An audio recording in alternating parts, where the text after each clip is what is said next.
On June 29, 2024, the day after the presidential election in Iran, which according to reliable statistics was boycotted by 88% of the Iranian people, two important global events were held by the Iranian resistance in the two European capitals of Berlin and Paris.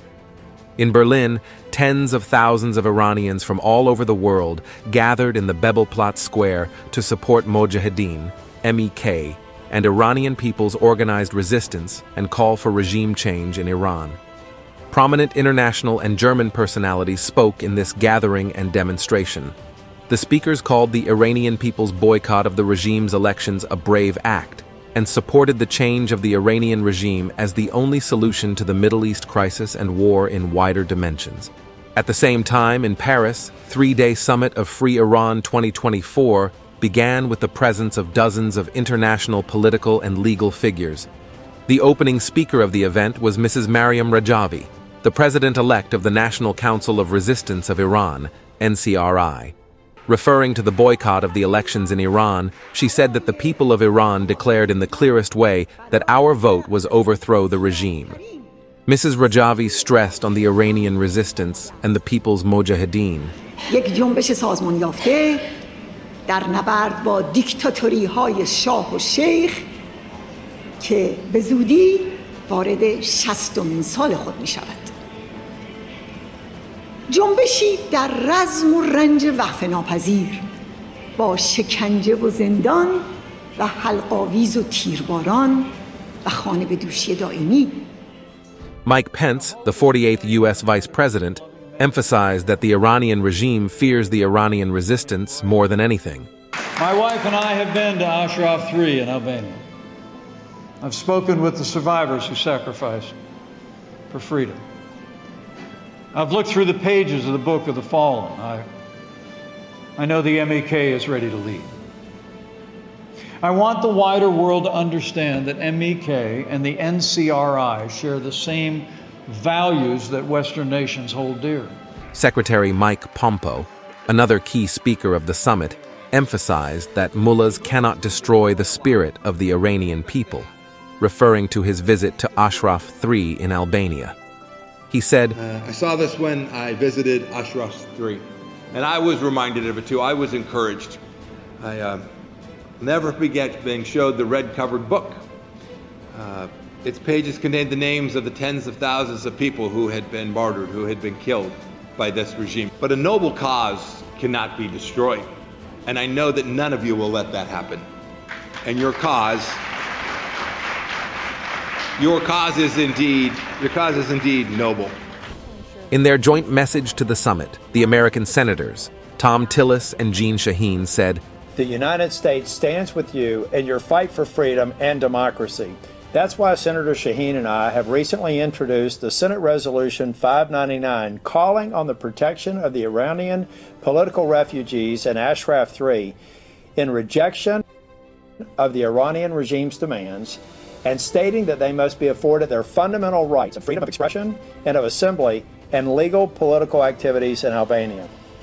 We join those in Ashraf and Iranians around the world in standing up for these human rights and pushing back against the tide of authoritarianism. David Jones, a member of the British Parliament and the former Minister of Wales, was another speaker of this meeting. He said, "The future of Iran must be determined by the people of Iran, who very clearly want a democratic republic.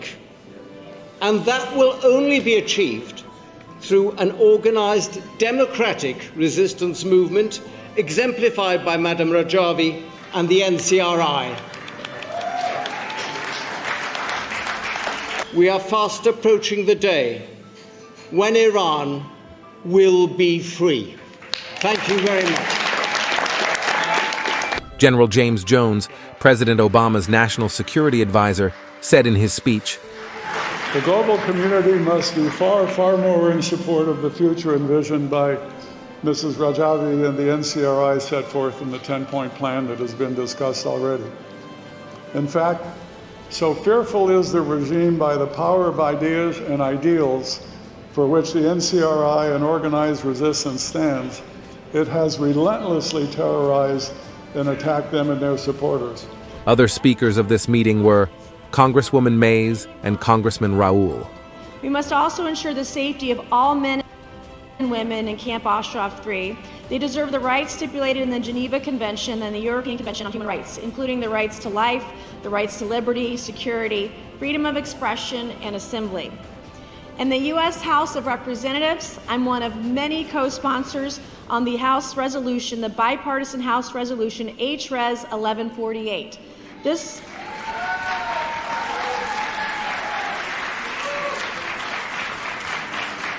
resolution, which has majority support, backs the 10-point plan for the future of Iran authored by Maryam Rajavi. Some other speakers during these 3 days of the summit included Liz Truss, British Prime Minister, 2022, Guy Verhofstadt, former Belgian Prime Minister and member of the European Parliament, Matteo Renzi, Prime Minister of Italy, 2016, Michel Alliot-Marie, former French Foreign and Defense Minister, John Bolton, National Security Advisor to the President Trump, Stephen Harper, Canadian Prime Minister, 2015, Abdullah Hoti, former Prime Minister of Kosovo, Louis Freeh, FBI Director, 2001, Michael McCasey, 81st U.S. Attorney General, John Bercow, UK Parliament Speaker from 2009 to 2019, Ambassador Robert Joseph, former U.S. Special Envoy for Nuclear, General Wesley Clark, NATO Commander during the Kosovo War, Kersti Kaljulaid, President of Estonia, 2016 to 2021, Natalia Gavrilita, former Prime Minister of Moldova, Peter Altmaier, former German Federal Minister, Kathleen de Porter, member of the Belgian Parliament, Nike Gruppioni, member of the Foreign Affairs Committee of the Italian Parliament, Senator Gary Peters, U.S. Senator, Senator Ted Cruz, U.S. Senator, Senator Sam Brownback, U.S. Ambassador for Religious Freedom, 2018-2021, Alexander Acosta, U.S. Secretary of Labor, 2017-2019. In this summit, representatives of Iranian communities in America and Europe also gave speeches. My name is Dr. Solmaz Abouali, and I'm a scholar, an athlete, and a former refugee.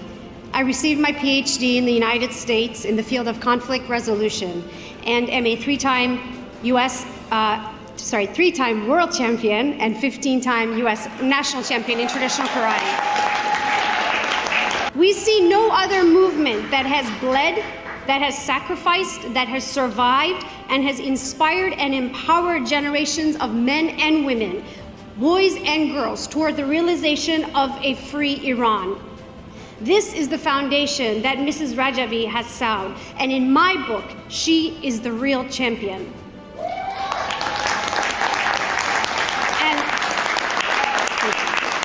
And it's for this reason that I have gifted my gold medals to her.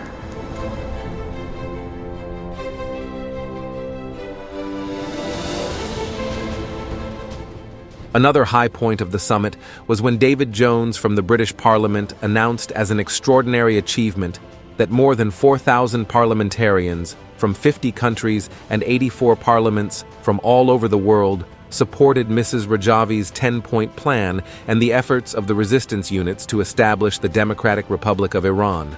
This includes the support of a majority of 34 parliaments, including the House of Commons and the House of Lords of the United Kingdom. The representatives of the parliaments of each country presented the signature of their parliament to Mrs. Rajavi. The Free Iran 2024 World Summit ended its work after 3 days on the evening of July 1st with a commitment to more efforts and with increased hopes for the overthrow of Iran's religious dictatorship and the establishment of a free democratic republic.